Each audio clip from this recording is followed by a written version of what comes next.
Ayo, LAZ, after this Ebron story, make sure y'all check my exclusive interview with Farrah Mitchell. That's an attorney at law that's helping dudes get home out that penitentiary with the new federal laws that just got passed January 4th.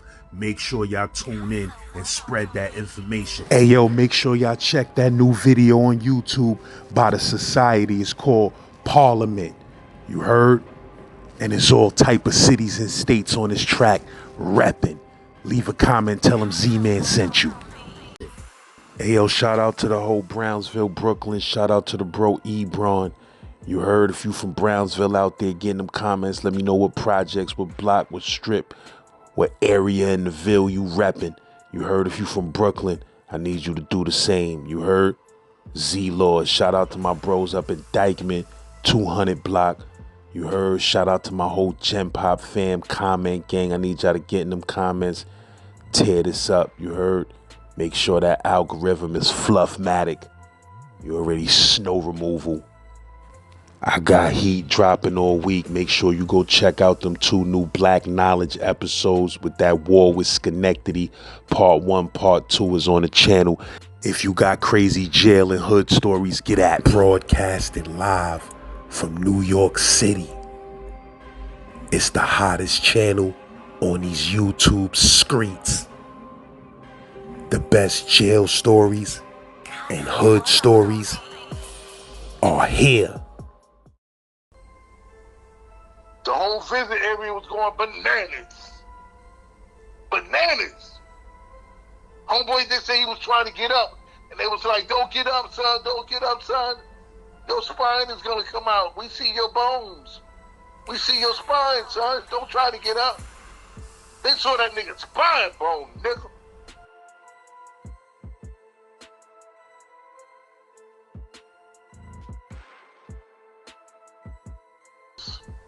Everything I tell y'all is from the heart. It's real.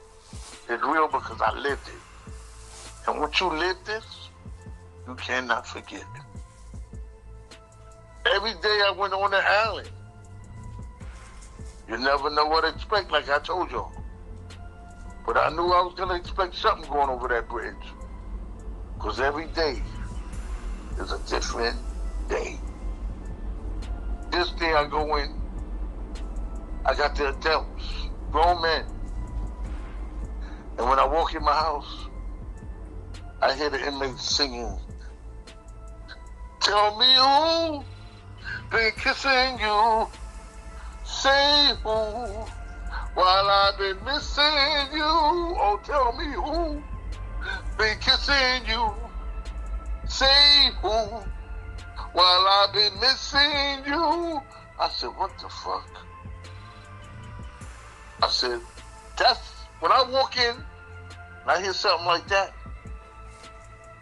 it'd be a red light, green light, yellow light. Today that was a red light. Because the way the man was singing, this brother was singing, he wasn't singing in a happy like the song go. Y'all know how it go. Oh, tell me who been kissing you, say who, while I've been missing you. No, he said it hurtfully. This man was hurting. Something like this. Ooh, been kissing you, say who, while I've been missing you. I felt the pain.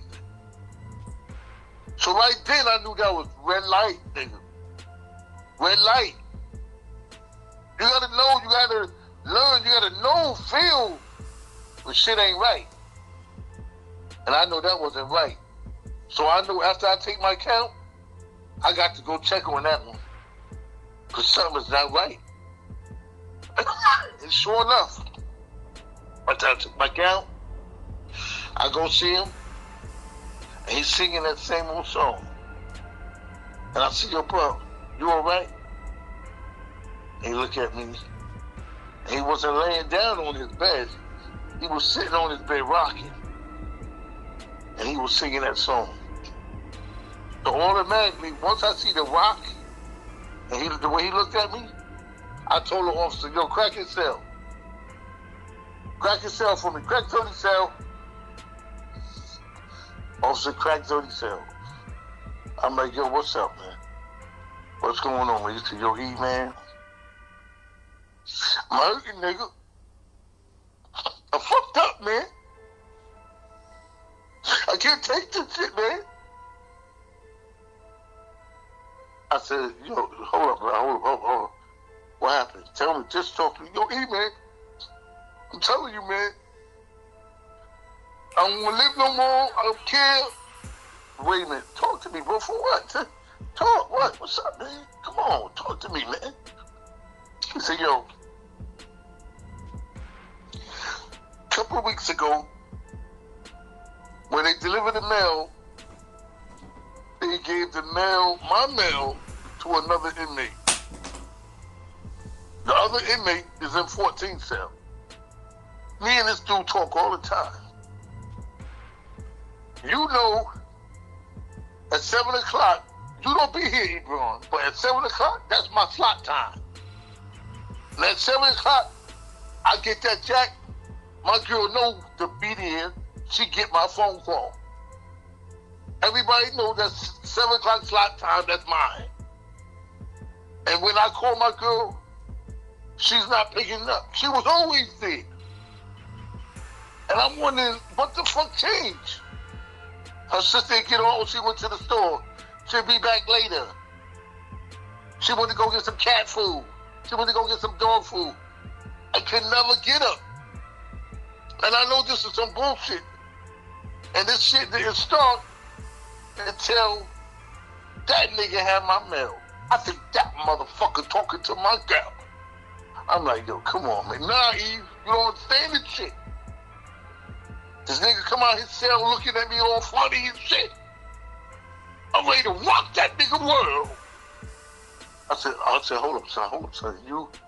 We don't know this for sure, son. You got, yo, E, I'm telling you the way he come out and look at me and smirk. He said, yo, I'm telling you, let me find out, E. I said, okay, chill, son. He said, no, E, but I'm telling you, I know it's that motherfucker right there. I can feel it. Because every time I go for my slot time, he quick at he's somewhere looking. I caught him looking on the corner, around the day room, everywhere. Just watching me. That nigga got something to do. I said, what do you think he get talking to your girl? I think he talking to my girl, yeah. I think he talking to my girl. And I'm going to tell y'all brothers for real, this is me. In jail, your mind will play tricks on you. But not all the time, your mind playing tricks on you. So that's why I didn't say nothing to this brother. I listened to him. And he said, E, I got it all set up. Me and his last name has the same letter. He said, when we go down on the visits, he goes down the same visits that I go. Now, when I finally do get to her, she said she can't come to my visit.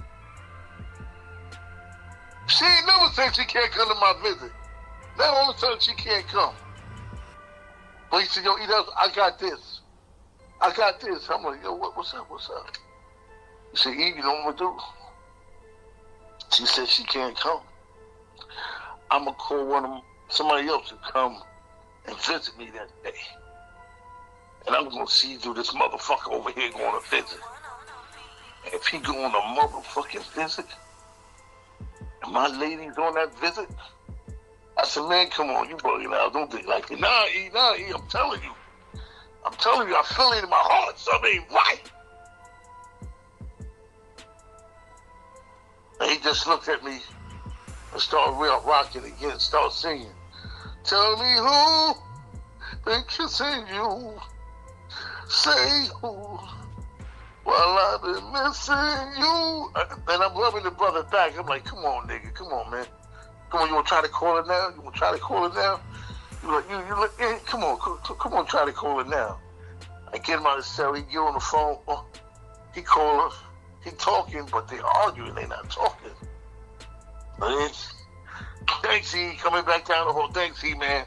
Fuck that shit, I know what I gotta do. Visit day comes. He waits see him. On Visits Day, first thing brothers want to do is take their shower. They want to smell so fresh and clean for their woman. He don't want no shower. He always take a shower. But see, this was part of his plan. He waited and saw the other brother get a visit and watch him get in the shower. The brother came to him and said, yo, what's up, man? No visit today? He said, nah, man, my girl couldn't make it. He looked at him and started laughing. Yeah, and these are the breaks. He said, yo, son, you trying to make foot? Nah, kid, I'll just, bring it up, break down. So you got jokes? Nah, man, I'll see you later, man. I'm just fucking with you. Not knowing, soon when he left out the house, the phone ring. Last night changed it all. I really had a ball. Last night changed it all. Hello? Yes. Lance got a visit. Yo, Lance, you got a visit. Yeah, that's what I was waiting for. Nigga said, yo, Lance, you ain't gonna take a shower yet. Fuck the shower. I don't need a shower. My girl ain't coming today. He said, but y'all let me find out. And they kept saying, yo, what you talking about? He said, you'll see, you'll hear about it. He said, y'all let me out. Yo, Lance, he walked out the house, hype, like he was on drugs. He was not on drugs. But he walked out the house, hype, nigga. Hype. And I didn't even know why he was that hype. All he was like, yo, E, thank you for everything. Like, he ain't get over coming back and shit. Yo, thanks for looking out for me, you love me and all that shit, E. I'm looking at him, I'm like, what the fuck you going to visit? You ain't going home, nigga. Nigga going to visit last. He going to visit last. He went to go sit down. He had a homeboy come see him. And when he got on the visit last, guess what? His girl was on a visit, came to visit the nigga in Dirty Cell. Just like he was saying. He was right all the time. That nigga that got his letters, done pulled this nigga girl. Now she coming on a visit to see him. Yo, Lance, let me tell you something. I'm glad I wasn't there because I was in the house. But my partner that works the visit, he said, yo, he said, when I saw that nigga and his girl sitting down on the visit floor, he said, Lance jumped up, Lance, walked right up to his girl. Before, a girl see him, she getting started like, ah. He said he ripped her from the side of her temple to her cheek.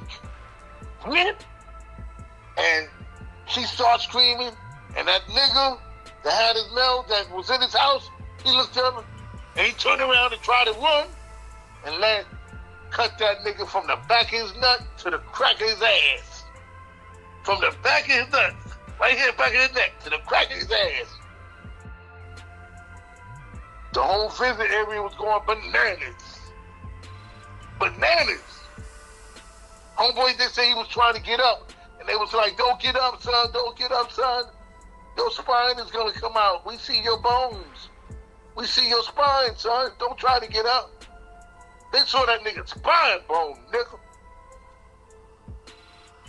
Was it worth it? Was it worth it? Oh, man, listen, the bells was ringing.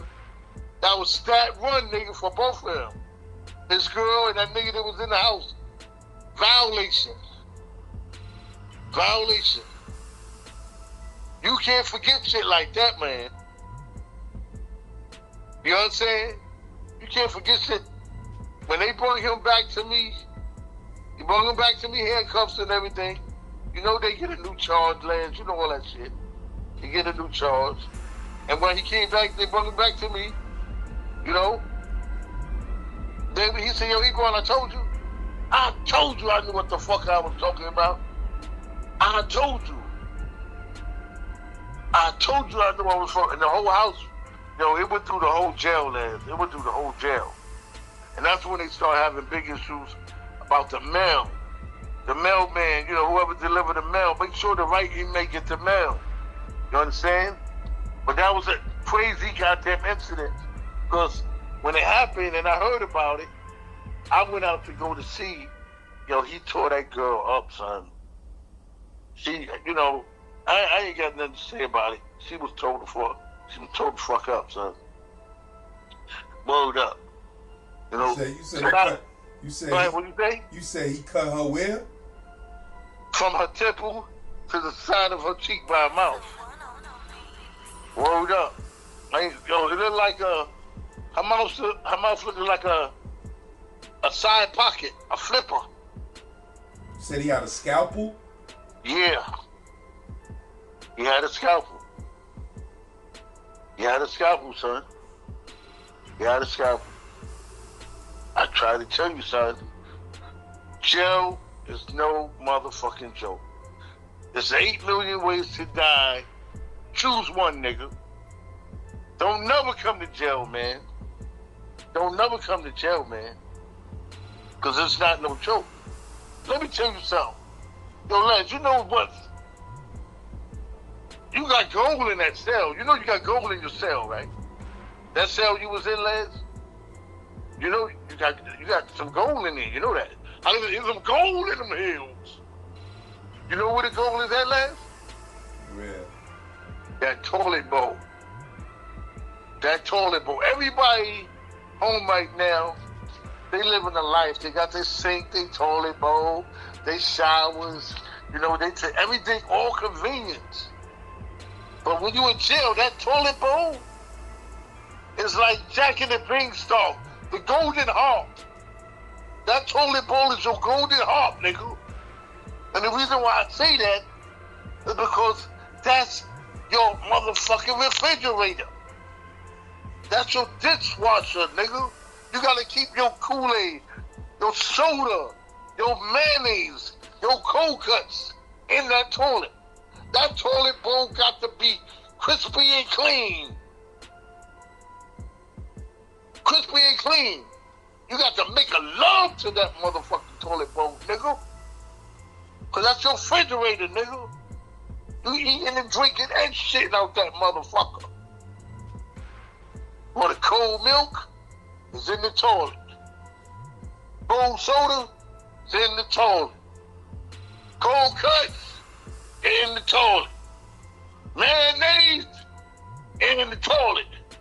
Your shit? In the toilet. Your ass? In the toilet. Your balls? In the toilet. Your dick? In the toilet. You gotta keep it clean. You heard my word? My word. I'm telling you. That has to be the cleanest thing in your cell. Cause if it ain't, you would have, y'all know, remember that cartoon, y'all, that used to come on every morning on Saturday? You got your mouth, cause you don't brush your teeth. You remember that, man? You got your mouth, cause you don't brush your teeth, cause you're gonna have ass all over your motherfucking mouth. Clean that goddamn toilet, nigga. Clean this gold. Clean this. Cleanest thing in the house. Cleanest thing in the house. You got to cherish that toilet bowl. That's your best friend.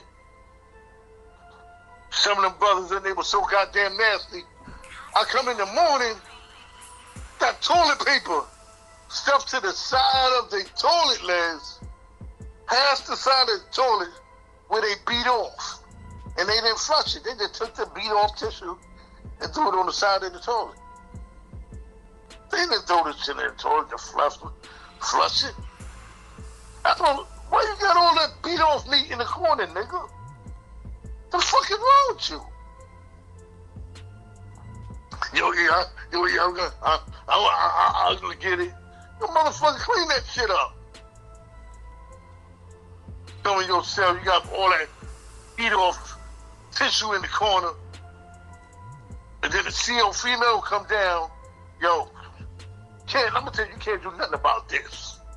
They gonna beat. You a female. They ain't getting no punani. They not getting no punani, nigga. So every ass on the gate, I don't care if she fat like Aunt your mama, they gonna beat off it. I don't care if she uglier than an onion and make you cry. They gonna beat off it. Some females say, Ebron, he beating off. He beating. In my mind, I'm like, what the fuck you expect? Saying this is jail. But, you know, I go down there and be like, yo, man, yo, stop violating, y'all. Okay, E. You know, man, yo, E, man, you know, and it's been a long time since I had some. Niggas start singing that Angry B Rock came and all. Yo, listen, y'all niggas chill out. I asked her, could you please go up to the bubble and, you know, I'll take care of this. You know what I'm saying? They be like, oh, E, man, you fucking it up, nigga. You fucking it up, man. I almost had one, nigga. I almost had one. You know what they said? They almost had one? They almost bust one. They almost bust one, nigga. I have females come down there and they start singing, do, another one bite the dust. Instead of saying bite, they be like bust. Boom, boom, boom. Another one bust the dust. Another one bust, and another one to bust. Another one to bust the dust. Hey, gonna catch you too. Another one bust the dust. Ow. And the females get mad and walking out the house. Oh, I can't stand the bean. It's so disrespectful. They so disrespectful. They go get the captain in them. Now we got to search down that motherfucker. Now they coming down, pitting niggas against the wall. Hands against the wall. Stripping motherfuckers, butt ass naked. Bend down. Lift your nuts. Squat. You'll get a nigga like, you'll get a prisoner like Born Son, Brandon, Shaquille. You know, you people like them, they don't like to be scripted. It was some, they religion, you understand what I'm saying? You gotta respect the most, some of them didn't want to respect. You already know, that's when the fights start. It's like, that's just that other record. Let's get it on. Them niggas are scrapping. They scrapping. Straight up scrapping, Les. Scrapping.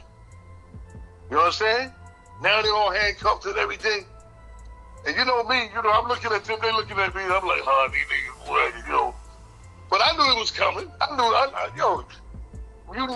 you know what's coming. You know me, I'm like, yo, I got him. You know what I'm saying? They're like, yo. And you know, I'm the I try to ease up the shit. I got Born Son, and then a Brandon, and you know, a little Red, or Joe Allen, or somebody like that. You know, and I'm walking, and I say, Jamaica funk, that's what it is. Wanna give to you, Jamaica funk. They were like, Ebron, stop playing, nigga. Fuck that, man. They trying to violate us, Ebron, you know? But I try to ease it up, because I know how to deal with them. But like I tell you, every day is a different day. Don't ever think you're going to go and have the same day you had yesterday, because it ain't going to happen. It ain't going to happen, son. It ain't going to happen. Now, I'm going to tell you something about me, all right? How my life changed again You know, everybody life keep changing, you know. They said one thing in this world you got to accept. And I heard a preacher say this. He said this. He was looking at me when he said it too. He said, one thing you got to accept in this world that you can. He said, you got to accept change. Because you can't stop change, Laz. Change is going to happen in your life. And you can't stop it. And, you know, me growing up in Brownsville, you know, like I said, I had a great crew, man. I seen all my boys come through, man. And you don't know what it is to be outside and know your boys is on the inside.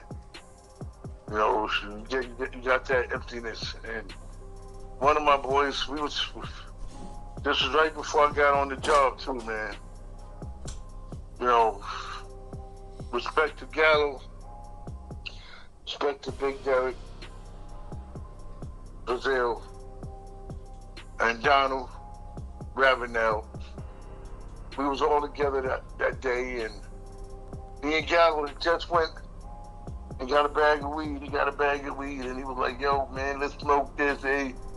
And back then, I wasn't smoking like that, you know. But sometimes you just take a little toke or something. I took a little toke, and we talking down Linden over there. And we wind up over here on Livonia and Rockaway. They got a Chinese restaurant. And I was like, yo, Gallo, man, I want some Chinese food. Come on, let's go up in there. We go up there in the Chinese spot. It's still there today on Rockaway. Rockaway and Livonia is right there, still there. Got the Chinese food. I bought me some pork fried rice, 4 chicken wings, and an egg roll. I can't remember what Joe got. Gallo. His real name is Gallo. Us growing up, his name was Joe. His name was Gallo, though. All right? So we walking back to 361. So they Muslim. You know what I'm saying? So we go up to the crib. I put my pork fried rice, chicken wings in the oven. Yo, Joe, let me put it in there before I get ready to leave. Like, yo, go ahead, man. I put it in there, Les. We in the back room playing music, bugging out. His pops come in. His pop's a big time Muslim, you know, one of the higher ups. But yo, we little kids, so I don't know about, you know, that. So he said, hey Joe, who got this swine in my oven? Joe looked at me and said, oh shit, man. He said, Leroy, that's Leroy's. I'm like, oh, Joe, what? He said, tell Leroy, come here. So as I walk in the kitchen, he said, hey Leroy, why you got that swine in my oven? I said, he said, don't you know that shit'll kill you? And he just looked at me and touched me on my head and started laughing. He said, yo, I don't allow swine in my house, but it's you.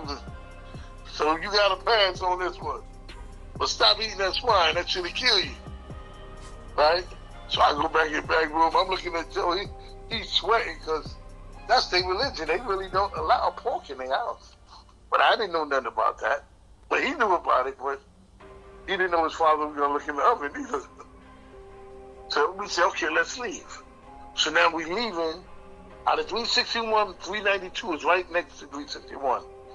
Right across it, we got a handball court right there. So we go in that building in 394 and 392. I lived in 392. We did 394. We went to the roof and started smoking our trees. Now, we just bugging out. So he said, yo, what you going to do? Now, it was around 8:30. Man, what we going to do tonight? Well, I'm getting ready to go in the crib, man. Then we hear somebody coming up the steps. Boom, boom, boom, boom, boom, boom, boom, boom. It's Derek. Big D Brazil. He said, yo, Gallo, yo, we getting ready to go make some money on the deuce, man. He said, don't worry about Leroy, because you know that nigga got to be in the house before 10 o'clock. Once the lights go out, that nigga got to be, come on, he got to be in the house. They laughed. Well, he laughed, but me and Joe looked at each other like, yeah, all right. You know, because that's how it was. I had to be in the house at a certain time. So all of a sudden, I said, yo, Joe, we got the weed. We're going to get the munchies soon. Go back in the house and chill out. But yo, man, we got the crew downstairs and they want to go make some money on 42nd Street. I'm like, yo, what you gonna do? You gonna go there or go? He said, I don't know what I'm gonna do yet, man. I said, all right, I'm out. I crossed the roof from 394 into 392, go down, go in my crib. That's it. It's nighty-night for me. Next morning, I hear the DT pulling up on the sidewalk. Boop, boop, boop. You know how they do, Les.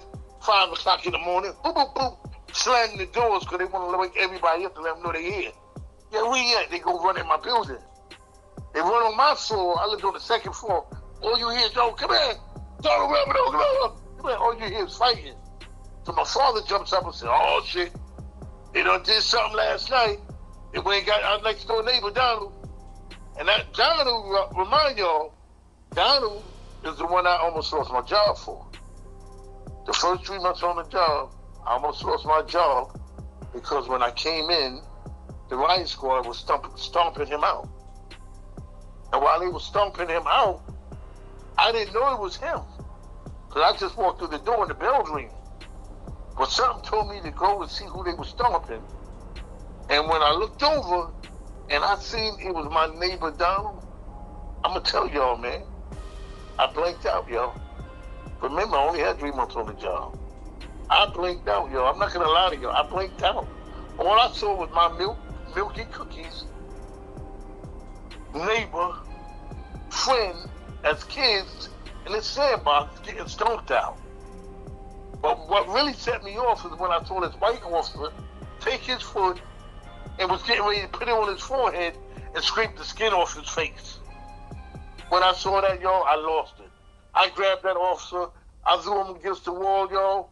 If it was motherfucking pins, right through that wall, he would have been stuck on that motherfucker. And everybody like, yo, what's going on? What's going on? So now the Dep said, what's going on? And they said, Dep, we don't know, but this officer right here attacked us for this inmate right here. And the Dep looked at me. And the Dep said, you, what you doing? I said, that's my next door neighbor. That's my peanut butter jelly eating neighbor. Let me tell you something. So he said, well, I want to hear name. I said, but look, he handcuffed. That's what y'all doing, he handcuffed, man. He can't do nothing to y'all. So the Dep told me, you come in. They took me in this little office. The Dep was Dep Richards. I love him to death. He taught me very well. I love him to death. He took me in a room, and he said, yo, what that was all about? I said, that officer right there was getting ready to scrape the skin off his forehead, man. What kind of place is this? What are you doing? He handcuffed. And the Dep said, what? And I told him again. He said, oh, I was wondering who was doing that. Black inmates was walking around with skin peeled off their face because they had a little crew in there would take their boot, put it on their face and scrape it. Like you scraping shit off the floor. And the skin will peel off their face. So now the Dep know who's doing it. Oh, now he know who's doing it. So now he look at me. He said, I gotta go and talk to the guys because they riled up because you attacked them. And you a new jack. Hey, do what you gotta do. Right now, I don't give a fuck. He go out there, he come back in there with me, he said, let me tell you something. I understand you. But one thing you gotta understand. I said, what is that? He said, in here, the color blue. You got to understand the color blue. We stick together. I told him like this, listen, I'm not there yet. You told my color blue, I'm still on probation. And if you color blue and you doing shit like that, I don't want no part of it. He said, no, don't get me wrong. He said, I'm going to take care of that. But he said, color blue, you can't be attacking me. I said, listen, like I told you what it was. I saw him, he looked up at me, I looked down at him, and I blinked out, and that's what it is. So he said, don't worry, officer, I'm going to take care of this situation. And that's how I almost lost my job. And here goes Donald, forward backwards now. I was just telling you, he was outside, Derek said, yo, we're going to 42nd Street, going to make money. They downstairs. The Cops dragged Donald out the building. Come to find out, you know how it go, y'all. They found somebody on 42nd Street that they thought was a Vic. At that time, you throw a nigga in a chokehold, put him to sleep, you dig in his pocket, home run. We all out of here.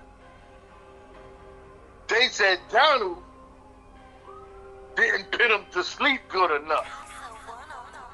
The guy that they was robbing. And come to find out the guy they was robbing, the man they was robbing, was a retired detective. So when he feed them out, he didn't feed them all the way out. So when he did feed them all the way out, they said the detective pulled out his gun and started letting off. Oh, oh, oh, oh. Who gets shot? My best friend Gal. He gets shot. He got shot in his leg, y'all. That's why it's not worth one night of recklessness. One night of what you think is going to be fun, but you're out there doing the wrong thing, to turn your whole fucking life around. That's what I'm trying to tell y'all. That one, and I told him, go home. Eat your Chinese food. But no, my man decided to go out and make some money that night, and they ran up on the wrong one. And he told me while he was on the floor when he got shot, he got shot in 42nd train station, y'all. And he said when the cops got there, you know what they said? You know what they said? While he laying on the floor bleeding, they said, fuck that nigga. Let him bleed out. Let him catch gangrene. Green, you know, gangrene. He said he laid on that floor. He said it felt like he laid on for 5 hours, but he said he was on the floor for like 3 hours. It don't take that long for an ambulance to come. So that shit was done on purpose. And when they got to him to the hospital, they had to cut his leg off, y'all. They cut my boy leg off. And that, when they cut his leg off, that life, like I said, changed. It changed my life because me and him used to go to school together. We played ball together. We did everything together. But now we can't do that no more because he got one leg. And plus, he's going to jail, so I don't know when I'm going to see him no more. Years later, he comes home, y'all. Years later. He comes home. I see him. I'm happy to see him. Everybody happy to see him. You understand? Everybody happy to see him. But my man Gallo was not the same, y'all. He's not the same. I can tell he's not the same the way he was acting. You know, he said, yo, man, I need some pussy, man. I need I need a girl, man. I need a girl. And I was like, oh, man. You know, I said, yo, we should introduce you. We know some girls that we just got home, and my man Black lived in 361. He was down with us. So Black said, yo, I got some girls that want to, you know. So Black told me, yo, I got a girl for Gatto. You know. I said, cool. So we bring the girls, Black crib, we all up there. Then all of a sudden, we heard the girl screaming in the bedroom, get the fuck off me, you're crazy. You a man. What the fuck is going on? So me and Black, we went in there. The girl, yo, where the fuck y'all get this nigga from? What? He just want to get right into it. But no, I don't even know his name. He just pulling his thing out. Like, come on, you know what time it is. And we had to grab Jealous and Gallo. Oh, baby, what's up? She's not no hooker, nigga. She's not no hooker. He was like, yo, man, I ain't got no time for this shit. Y'all know how long I've been locked up. And see, the way he was acting, he wasn't the same Joe guy. I know. I call him Joe, but they call him Gallo now. He's not the same. I see a difference in him. So we had to take the girl out of there and say, okay, Gallo don't want to rap. He wants something. You know, he wants something. He don't want to. So, did he get something that night from somebody? I don't know. But the date we hooked him up on, we had to take out because he was just trying to go Rambo. You know what I'm saying? But this is what I'm trying to tell you. These are the changes in life jail puts you through. Now, this is years later, lads. I'm noticing me and Joe is not kicking it like we used to. We'd be in Brownsville, everybody come around, and Joe there. Keep saying Joe, I gotta call him Gallo. See, I grew up with him from the name Joe, but his name was Gallo, so I gotta show that respect. Gallo, right? And we always did everything together. Now I'm playing basketball, I see him standing on the side. He's looking at me. And then he turned his head. When we went to crew, he looking at me. When I look at him, he turned his head. I'm going to let y'all know, it's only been at least 5 years ago, lads. Right before COVID hit us, I went to go see him. And I said, Gallo, I want to talk to you about something. He said, what's up, man? What's up? I said, yo, I noticed something, since you came home, that me and you ain't the same no more, man. We was tougher than ever. Now, you act like you can't even be around me, man. And he looked at me, lads, he said, yo, you see that? You really see that, huh? I said, yeah. He said, you know what, you're right. He said, you know what, you're right. I said, what? What is it, Gallo? He said, man, every time I look at you, it brings me back to that night when we was getting high on the roof and you told me, go home. Go eat your Chinese food and go home. Don't go to 42nd Street and go try to rob nobody. Go home. And he said, every time I see you, that light flashed back in my eyes. And I remember that night. Then when I look at you, it just comes back to me every time. And he said, it's like tears start coming out of his eyes while we was talking. And he was like, if I only would have listened to you that night, I would still have my leg, man. He said, that's why it was hard for me to look at you. But now that you bring it to my attention, that you noticed what was going on, he said, I feel better, man. I feel better. And lads, ever since then, now I got my Gallo back. Now we speaking and hanging out and everything. It took that, Les, to let it out. To let it out. That's what I'm trying to tell y'all. Jail would not only change your life, it would change your loved one's life too. The people that love you, you're not only affecting yourself, you're affecting everybody down the line. Your mother, your father, your sister, your brother, your cousin, your uncle, your nephew, your aunt. So my word to y'all, try to stay out of jail, man. Try to stay out of jail, man. You understand? I'm still in contact with so many of my comrades that I had locked up in there. You won't even believe it. It's like I never left them because they're still in contact with me today. And today, we're trying to do big things out there, y'all. I'm going to let y'all know. I'm praying that everything comes into play. But moves are going to be made. And things are going to be told that need to be heard. So, we're working hard to try to make this movie factor happen, y'all.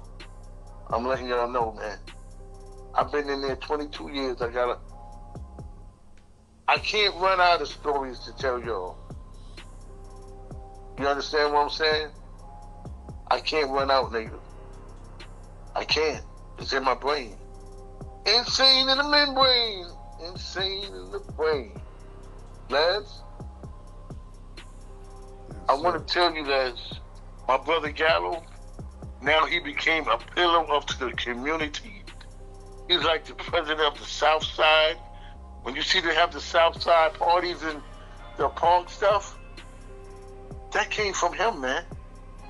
He put that organization together, bringing all of us together as one. Every year it's getting bigger and bigger and bigger in Brownsville, y'all. South Side Day. I got to salute to Gallo because he came a long way. You know, I got to give it to my brother AJ, and I love all 5 barrels. When I talk, I'm talking to all 5 barrels. Because in the thing, I had everybody. All 5 barrels, I'm giving a shout out to y'all. Y'all hear me on this podcast? Listen to me, y'all. Things is happening. Get at me. Because I want you to be a part of it. I want you to be a part of it, man. Because when it go down and the ship start moving, the boat start moving, you can't jump on now. Because it's moving, and I ask y'all to be with me. And you know we always keep it real, so that's what I'm doing to you now. I'm keeping it real with y'all. It's going to happen.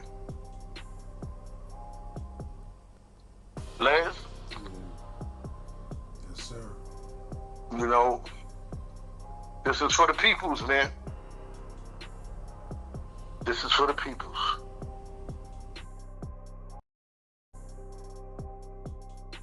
You were saying it's a new law that was passed recently? Yes, there's currently 6 new laws that's passed recently. One is for habitual offenders. Majority of them address the habitual offenders. There's actually 3 penal code laws, and the good thing about penal code is that any state law, federal law overrides any state law. So that's the SB 81. We've got our penal code 1170-01. We've also got our Racial Justice Act. This is an act. So if someone used testimony against you and you weren't able to properly cross-examine your witness, that's one that you can use that will help you get resentencing. So this is for incarcerated individuals currently. We're doing exonerations.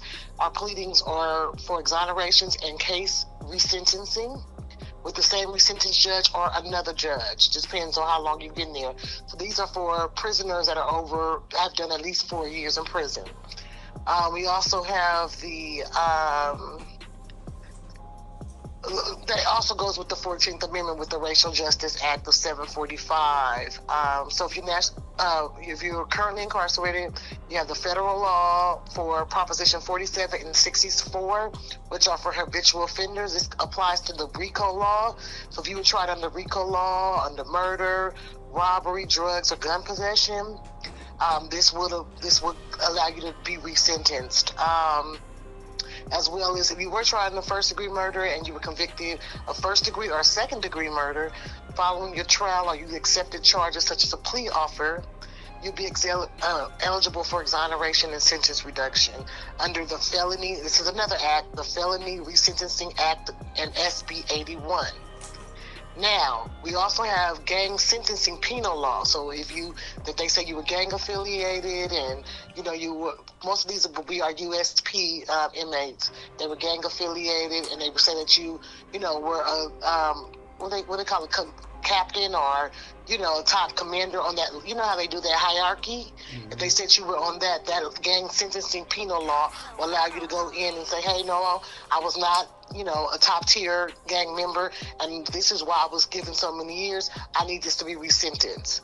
So let me just kind of go over all the laws again, because it's a lot in one. So I kind of want to just go break it down. We have the gang sentencing law. We have the Act for Racial Injustice. We have the SB 1437. That's also saying, we need to be exonerated because the sentences were too long and a lot of the testimony was done by snitches.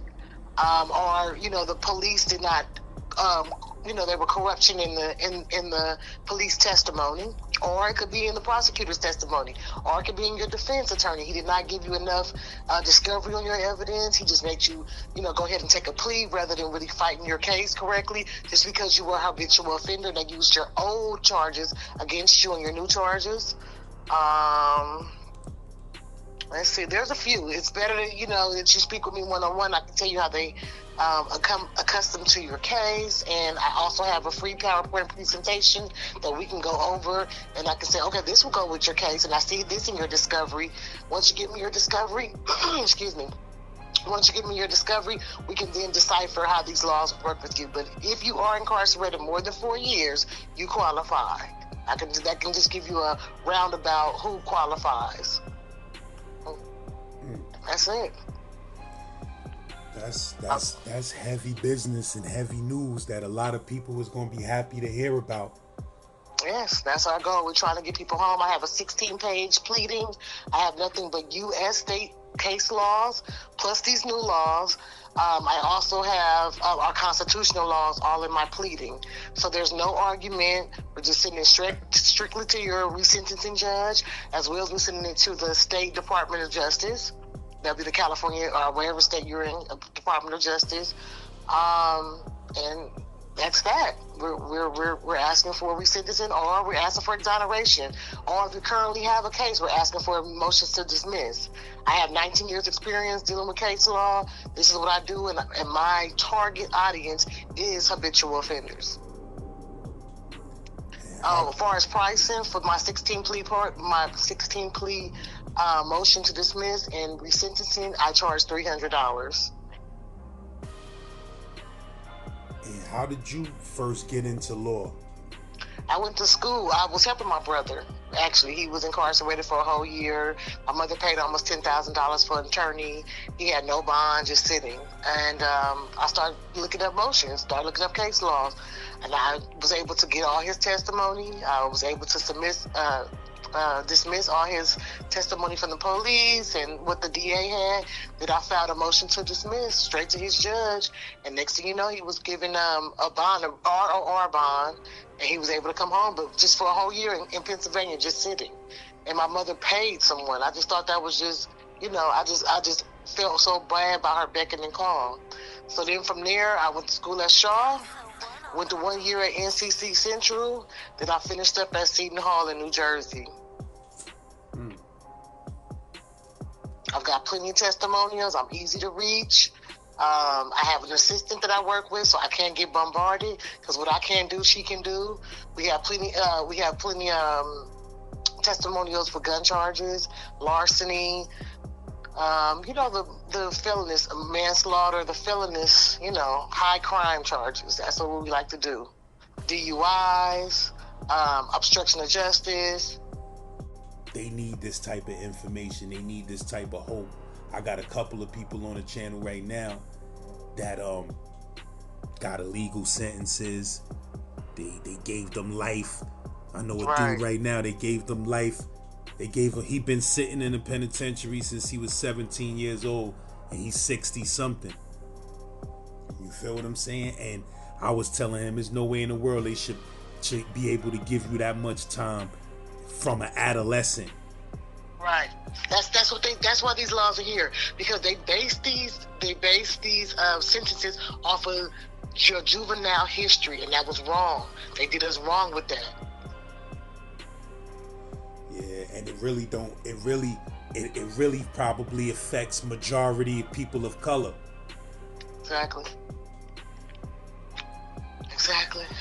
But are you hearing about people that's currently coming home off these new laws? They just signed this January 1st. So just know that. But it's federal. At the end of the day, it came from the DOJ, U.S. DOJ.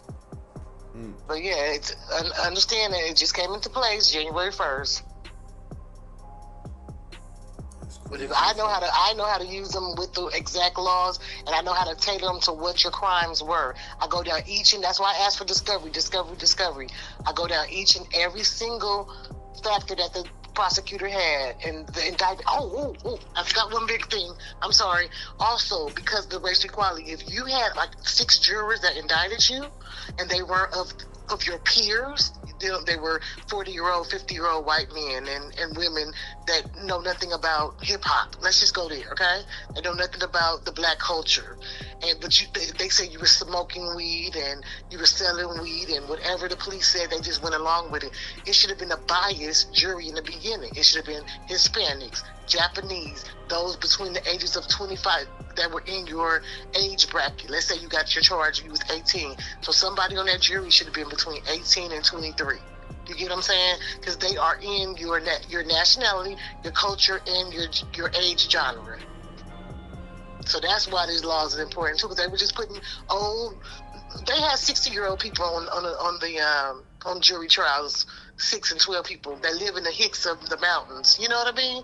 They don't know anything about urban culture. Am I speaking facts? Fact check me. Straight facts. Fact check me. Look at my testimonials. You know what I mean? I'm here to help people. I know that these mothers need, these single mothers need these daddies home. These girls are just, look at this. You know, there's hands on your knees. You know that girl. Everybody, that's these young girl, teenage girls' models. These girls having babies at 13 years old. Why ain't no daddies in the house? Yes or no? Well, facts. So that's my mission. That's my mission. That's my passion. This is why I'm here. I can do it. God blessed me with the knowledge. I've been to the best schools. I had the best training, and I have a whole team. All my NCC alumni, what I don't know, they know. But we've been doing this so long. You know what we're doing? It's just recycling the real. And now we have 6 laws that we can put in bold. Your Honor, look it up yourself, sir. You got Google. Let's do this. This now is gone. This robbery is gone. Well, this robbery has to be reduced to because they were doing it by Class A, Class B, Class C felons, Class 3, in Illinois, it's Class 3 and Class 4. So what makes it a 3 and 4 when nobody got hurt? There was no injury. What makes it a 3 and 4? Am I making sense? Yep. So let's talk about it. I have free consultations. They can they can click my link and put their information in, and to schedule a free consultation with me after 3:00 is usually when I'm able to talk to people, and then email me over your discovery, and we go from there. My Instagram is Dividend Queen. Thank you so much for reposting my content, because I'm trying to help people. And that's the best way to contact you, on Instagram? Yes, Instagram Dividend Queen, because that way I can answer right then and there, and I can follow up with you. You get what I mean? That's the best way, honestly. Even if they just need a consultation, I don't have to be the one to do it for them. I just want to provide them with the law. You understand what I'm saying? That's big business, man. You're a very real individual for that. Thank you. And I can explain it. That's the main thing. Everybody can't explain it. Penal Code 1109, Penal Code Reform 654. I want y'all to know these, learn these. Y'all got Google, y'all can use it.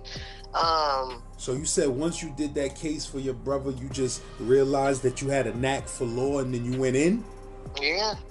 I went right to school. Plus, my first year, Willie E. Gary, he's like a major attorney that went to Shaw University. They did the movie about him. The first year of your law school, he paid for it, so why not? I wasn't doing nothing else. And how old was you when you went to law school? 21. You were still young. Yeah. I just finished everything in the last 2 years. I've been practicing the last 2. But I worked for nothing but Park Avenue attorneys. I've worked for, civil rights attorneys. Corey Kupfer, you can fact check him. I worked for Raw Goddess, if y'all ever heard of her. She been on TED TV. Those are my bosses for years. So I was doing the work. I was a law clerk more than an actual lawyer. I just actually got past the bar and everything in New Jersey and Seton Hall after COVID. But I was doing the work. I've been an activist since. We got issues was our group from Raw Goddess. If y'all Google her, Google these people, y'all. Willie Gary, Raw Goddess.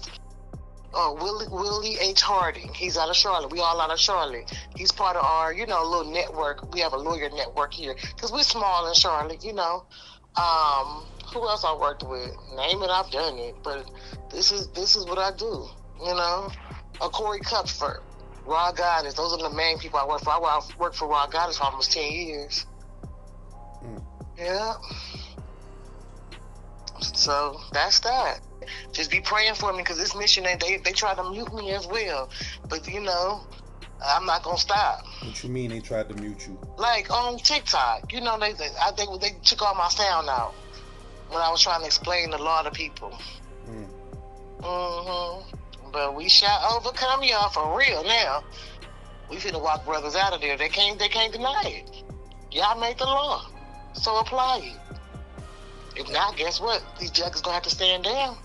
And every other week on the news is a different black dude coming home from being exonerated after doing 20, 30 years and all of that. It's errors in that system that need to be corrected.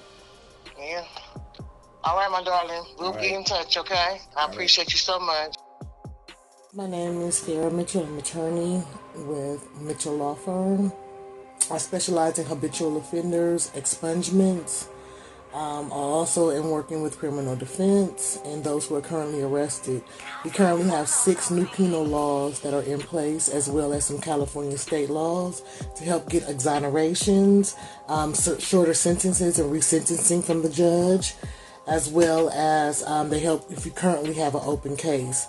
I do have a great PowerPoint presentation that breaks it down. Some of the laws are the Racial Equality Act.